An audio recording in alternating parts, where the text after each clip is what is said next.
Email has become one of the most important communication tools in our lives today, and without it, well, we feel kind of lost. With the iPhone taking the market by storm, setting up an Exchange server has become even more popular for small home businesses and SMEs. In this episode, we're going to show you how to set up Exchange server from scratch and connect your iPhone to it.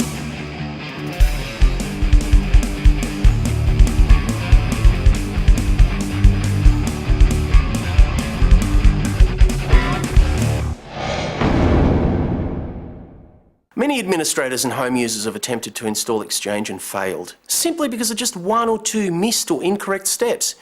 If you're one of the many that have tried and failed, I have a super quick 10-minute setup guide to help you get Exchange up and running and working with your iPhone. So if you're ready, let's get started. But first, let's take a look at the steps we're going to take.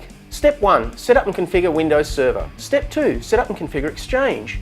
Step 3, set up the DSL router. Step 4, register a domain.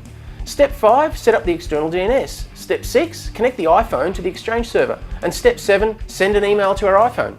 Okay, first we'll take a look at the list of things you'll need.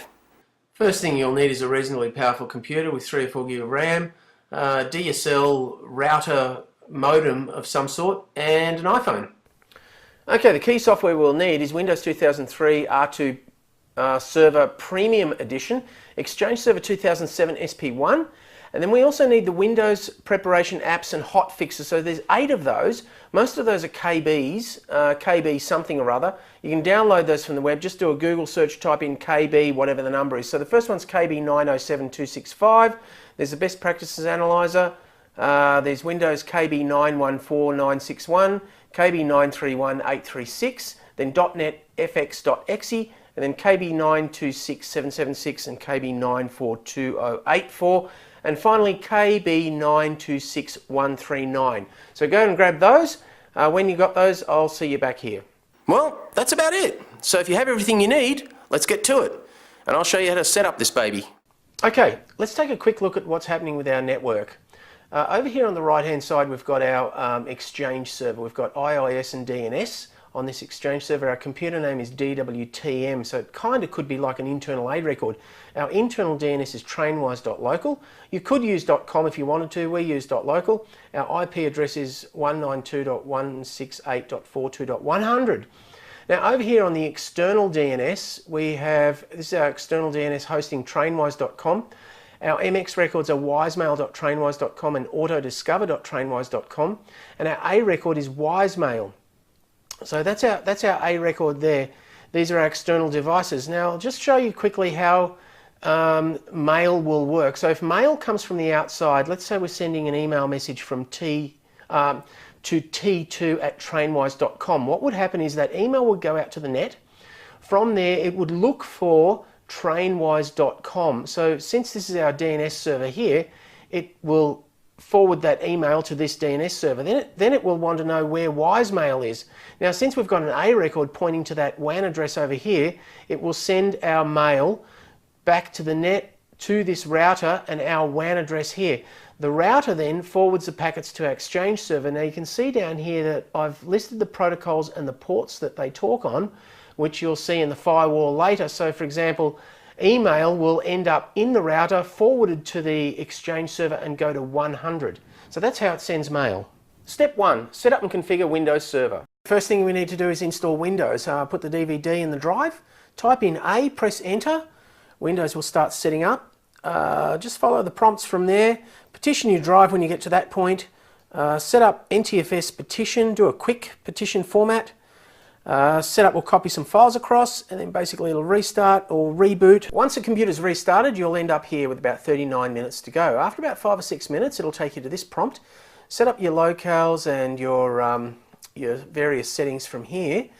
Then once you're done with that, type in your username at this point, put in your product key, and type in your computer name. Our computer name is DWTM. You'll decide on your own computer name at this point. And then put in your password. Click next. Set up various other parameters from here, and then the computer will reboot and restart.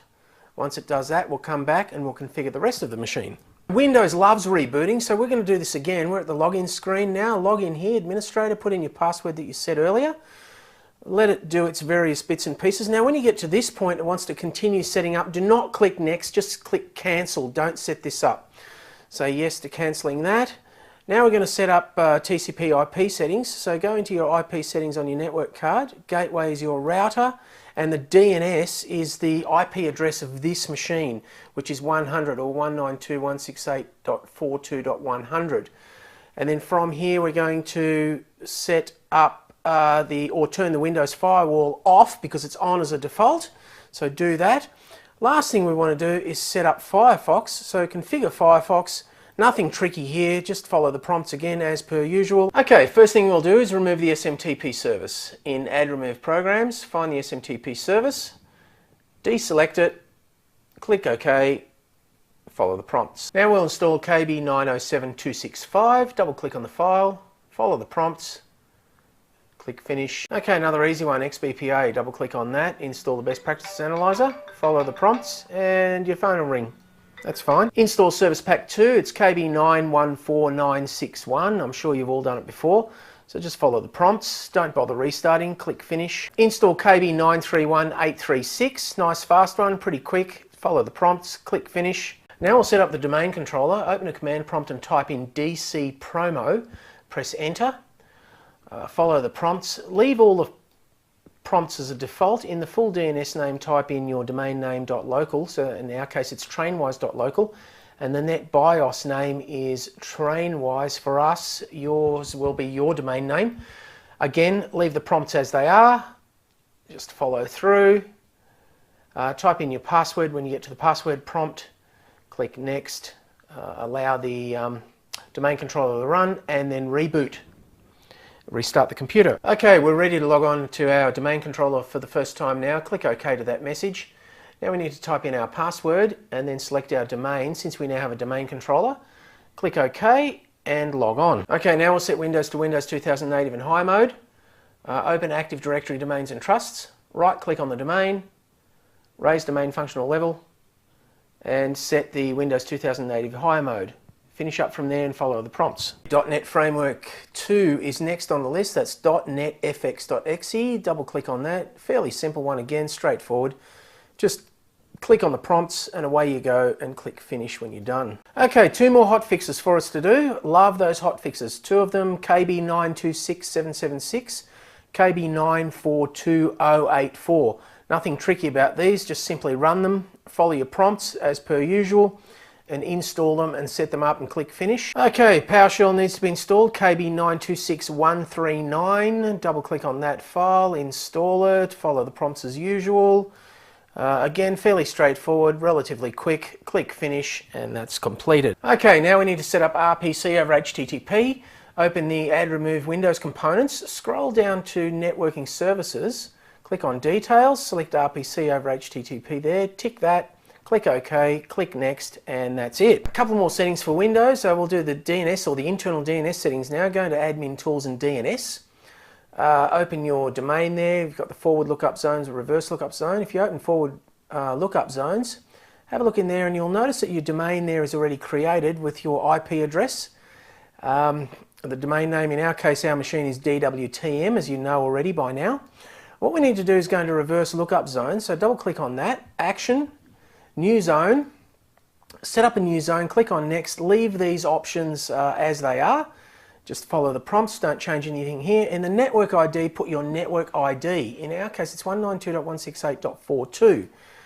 From there, click Next, leave that as it is, and then click Finish. Now you'll notice we've got our zone here. From here, we want to right click in this window and select New Pointer, New PTR.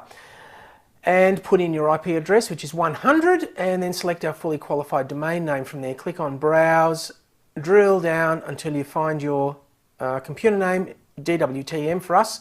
Click OK, or you could just type in the host name there, dwtm.trainwise.local. Click OK, and that's it. It's set up.